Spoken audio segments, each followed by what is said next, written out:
The other day I spoke briefly about using a needle scaler to add some texture to the holdfasts that I make, and a lot of people had questions about that. I guess I assumed everybody knew what a needle scaler was, and I probably shouldn't have done that. So today I thought I would explain what a needle scaler is and what it does for me.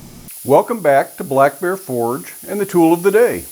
The needle scaler is simply a little air hammer that has a whole bunch of little pins or needles that are driven by the hammer. This just hooks up to a normal air line like any other pneumatic tool would and has a lever to operate it. And we can take the cover off by disengaging it there. And you can see here's the little plunger that is the hammer on the inside of this. And that's all it does is move in and out. And it has a big spring that keeps the needles retracted so that the hammer can hammer on them. And it's just these long, skinny pins. They have kind of rounded edges. I know some people that use these for a lot of different texturing, and they have put little ball ends on these. They just melt them with a TIG torch, I think, and let a ball form. Sometimes they sharpen them, just depending on what the different textures they might want with them.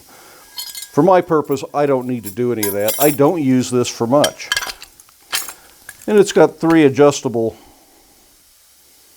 places there so you can change what the tension is. I just always leave it on the middle setting.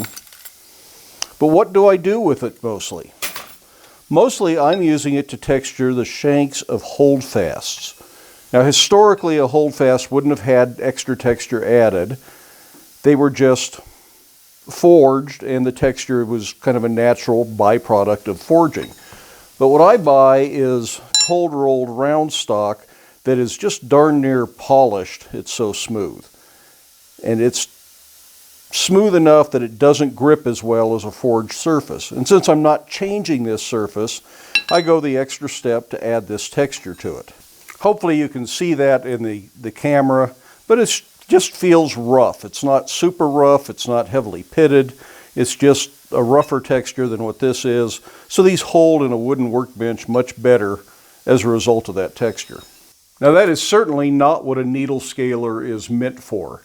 It's really meant for cleaning up welds. It's kind of like an air-powered chipping hammer when you clean up welds, and it can help blend welds.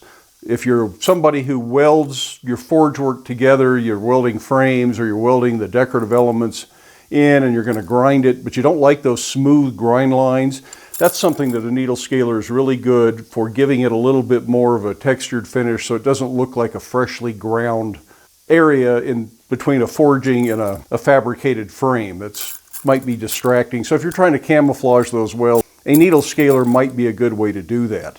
I think I originally bought this because I was working on a great big beam plate. Somebody had, I think, 6 beams that came together kind of star fashion in their ceiling, and they needed a plate to connect them.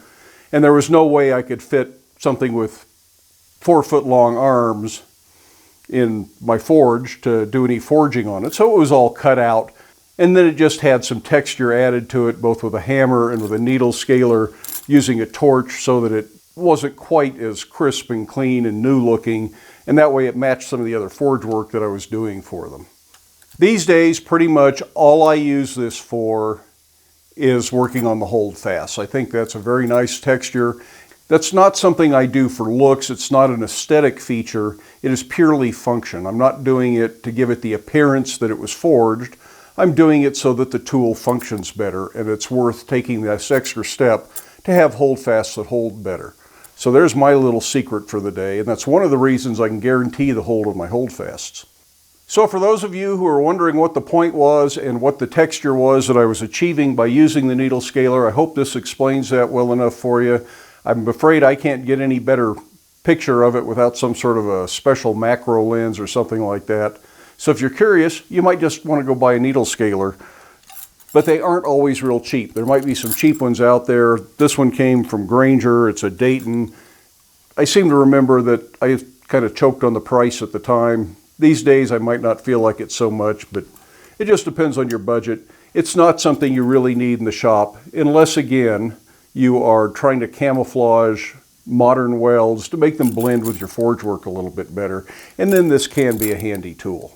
I hope you found that interesting. Give it a thumbs up if you did. Love it if you hit that subscribe button. Stick around, watch a few of the other videos. Feel free to share the videos with your friends, but then make time in your day to get out to your shop, make something, but stay safe, wear your safety glasses, and if you're using a needle scaler, you probably ought to wear your hearing protection. We'll see you for the next one.